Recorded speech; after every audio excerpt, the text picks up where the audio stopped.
अभिजित दिपके आणि त्याची परिस्थिती सध्या खूपच वादाच्या भोवऱ्यात सापडली.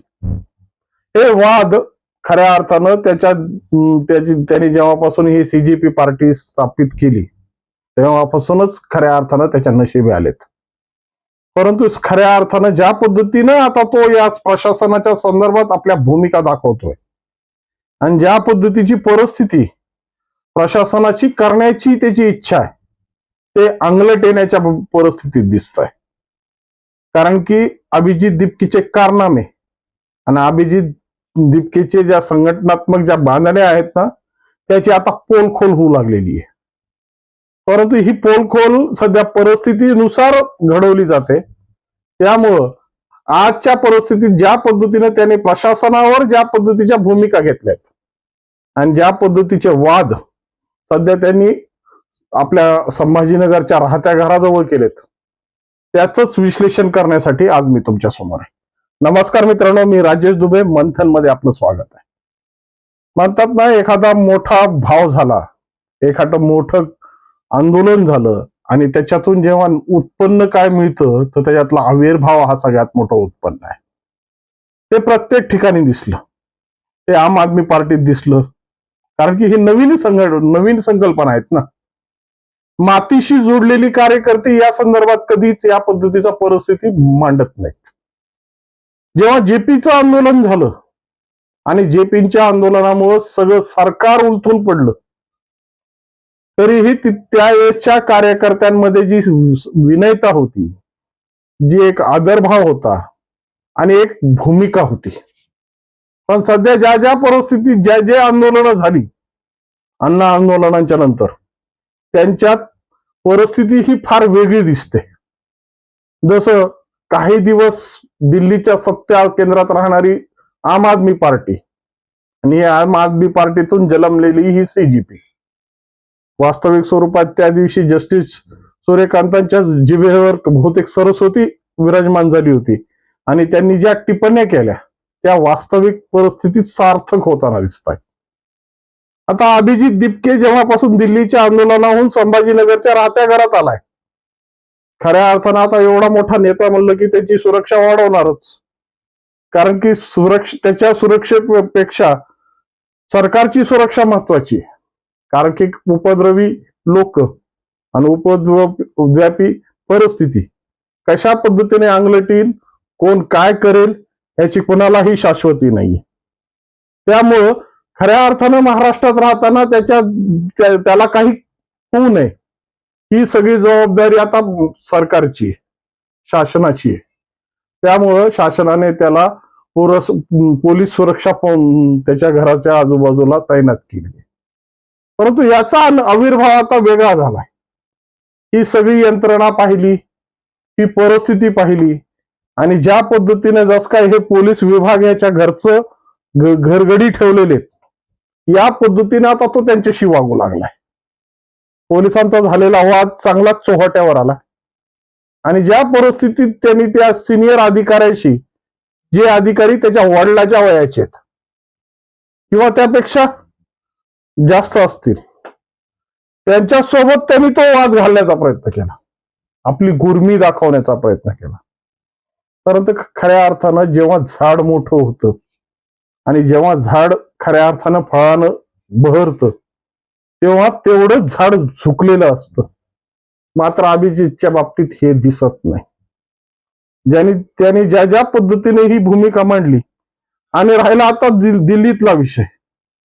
आता दिल्लीतल्या बऱ्याचशा पोलखोली आता सुरू झाल्यात.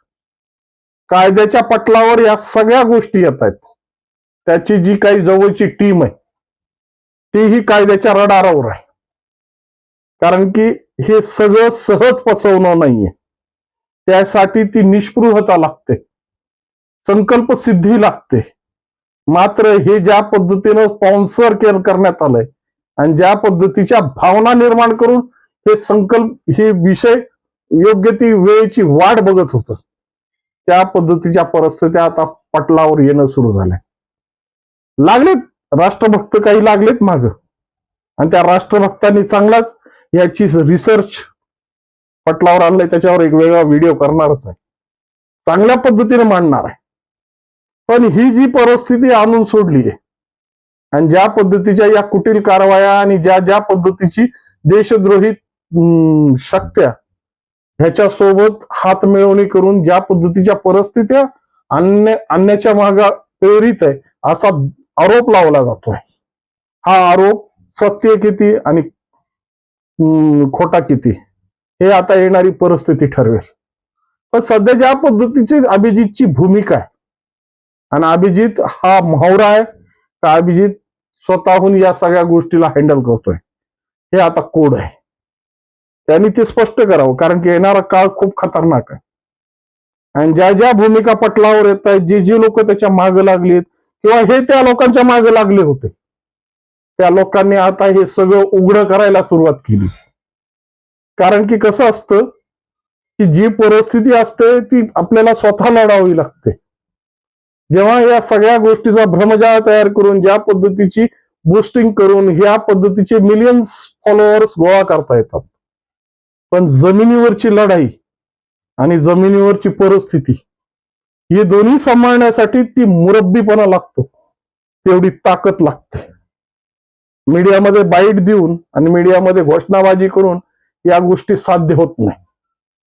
कारण की आतापर्यंत जर अशा पद्धतीने साध्य झालं असेल ना, साध्य झालं असतं ना, तर आतापर्यंत या भारताच्या एकूण 2000पेक्षा जास्त पक्ष रजिस्टर्ड आहेत की जे निवडणूक आयोगाकडे अधिकृत त्यांची नोंदणी आहे.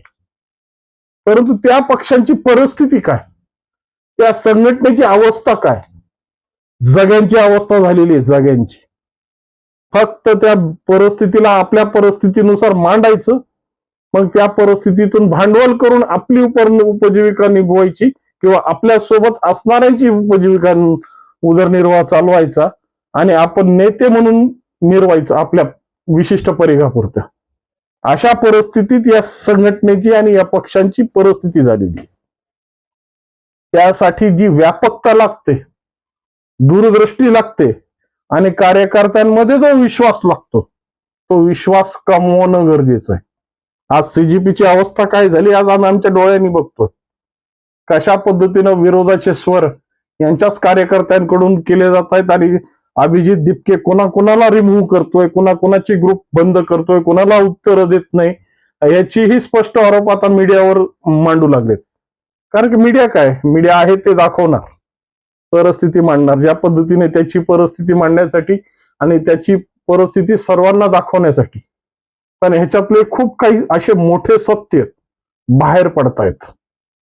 ज्या पद्धतीनं धर्मेंद्र प्रधानांचा राजीनामा ज्या ज्या शक्तीने घ्यायला लावला, त्यांची परिस्थिती आता खऱ्या अर्थाने पटलावर येते. काही जण तर देश सोडून पळून गेलेत अशी ही बातमी लागली. कारण की वास्तविक स्वरूपात त्यांचे व्यवहार आणि त्यांची कर्तृत्व अशा पद्धतीने होतं, जे काही लोक खऱ्या अर्थाने भारतीय नव्हतेच. त्यांनी फक्त भारतीय असण्याचा बुरखा पांघरला होता आणि या बुरख्याखाली आपली परिस्थिती झाकण्याचा प्रयत्न केला होता.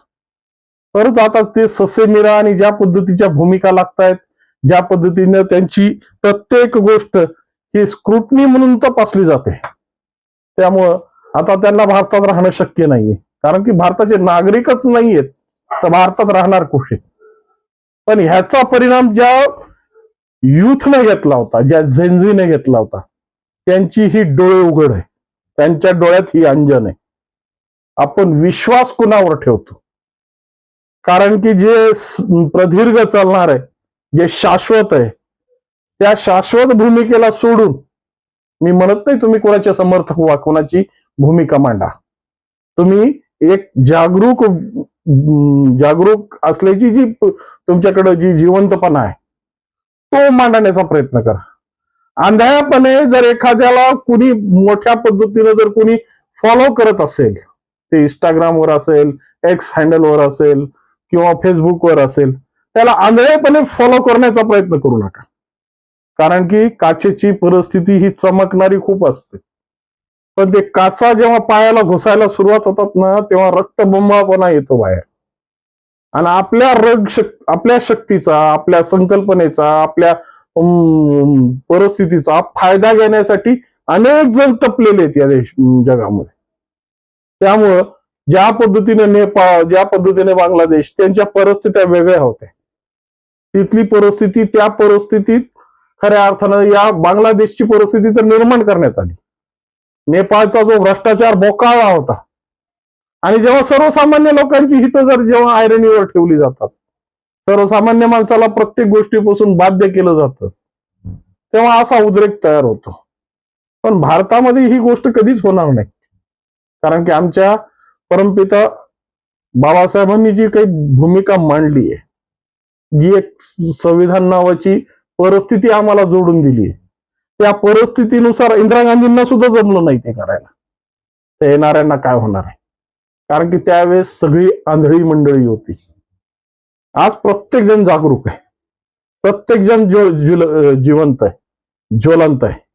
आणि एखाद्या गोष्टीची जर एखादी टाचणी जरी पडली ना, तर त्याचे पडसाद लगेच उमटतात, समाज माध्यमांवर उमटतात, मीडियावर उमटतात. आणि त्याची परिणती खऱ्या अर्थानं आता शासनाला प्रत्येक पाऊल हे फुकून टाकायचं आहे.